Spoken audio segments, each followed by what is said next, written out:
할렐루야. 요한계시록 1장 10절.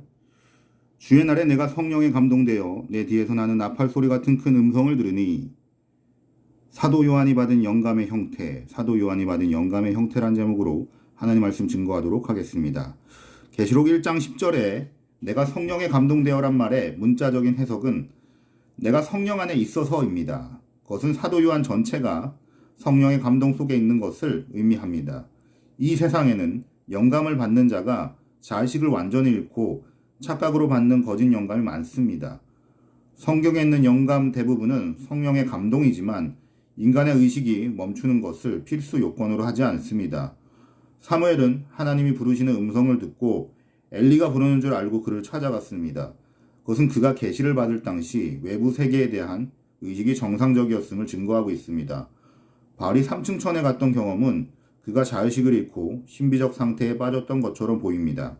그러나 그것은 그가 그 계시를 보는 동안 그의 분별력이 부족하였다는 것뿐입니다. 그가 분별하려는 노력을 안 했거나 자의식이 없었다는 것이 아닙니다. 그는 그때의 체험에 관하여 말하기를 몸 안에 있었는지 몸 밖에 있었는지 나는 모르거니와 라고 하였습니다. 이것은 그의 의식이 순전히 꿈꾸는 상태처럼 피동적이었다는 말이 아닙니다. 그는 3층 천에 가서 말로 표현할 수 없는 말을 들었으니 라고 표현한 것은 그가 그때의 기계적인 인식을 가졌던 것이 아니라 스스로에 대한 판단할 수 있는 능동적 의식을 가졌다는 증표입니다. 불건전한 신비주의자들은 말하기를 신비적 체험을 하는 사람은 그 당시의 의식이 온전히 수동적으로 바뀌어 의식의 자주성을 잃고 신과 인간이 화합하는 묘한 경지에 들어가서 취하는 것처럼 된다고 주장합니다. 테레사 수녀는 종종 5시간에서 6시간을 죽은 듯한 상태에 빠졌었고 시누파의 엘리나는 신비체험에 들어가서 7년 동안 벙어리로 있다가 마지막 5일간 한각에 빠졌다가 깨어났고 썬다싱은 어느 날 나무 아래에서 입신했다가 깨었는데 깨어나서 보니 벌들에게 쏘여서 몸이 퉁퉁 부어 있었다고 했습니다. 또 그는 어떤 교회에 오전 8시 기도회를 인도하기로 약속했었는데 그날 새벽 5시부터 기도하던 중에 입신하여 집회 시간이 지나갔고 회중은 그를 기다리다가 흩어졌다고 합니다. 썬다싱과 기타 불건전한 신비주의자들이 체험했다는 것은 성경의 계시 원리와 부합하지 않습니다. 성경적 원리는 계시를 받는 사람이 성령의 지배 아래에 있으면서도 자의식을 잃지 않았고 영감의 오류 없이 받아서 전하는 것입니다.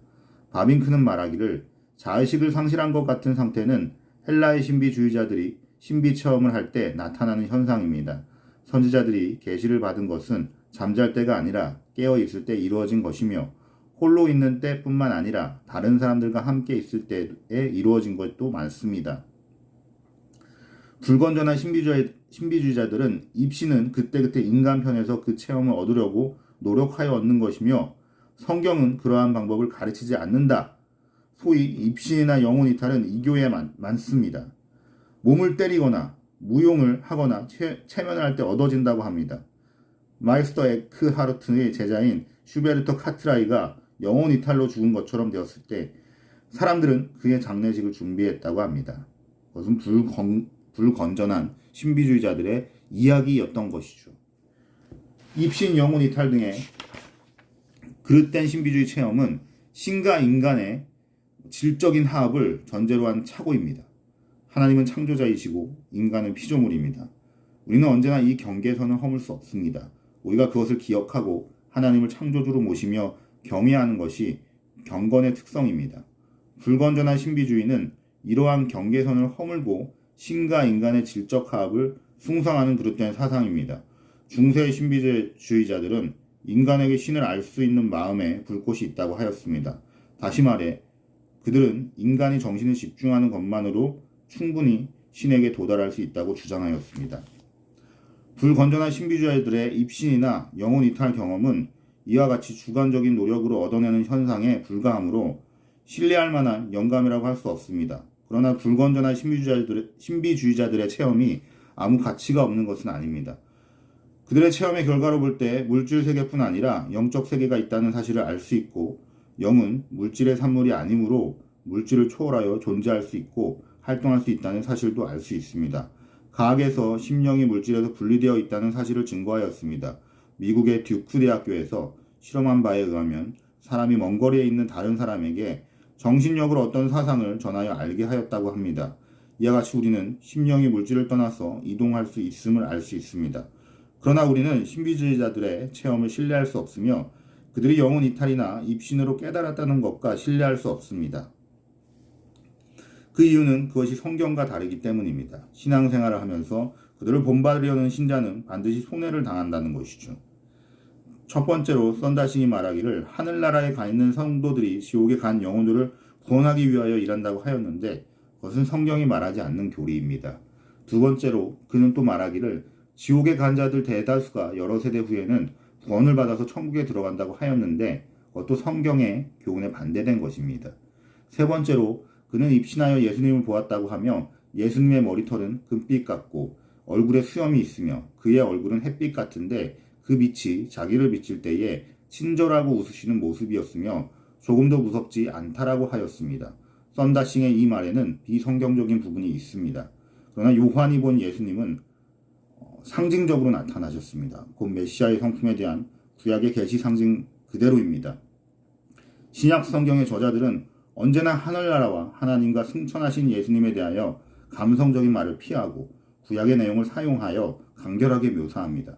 계시록 1장 12절로 20절에 있는 그리스도에 대한 묘사는 새롭게 추가된 내용 없이 구약의 말씀을 다시 사용한 것일 뿐입니다.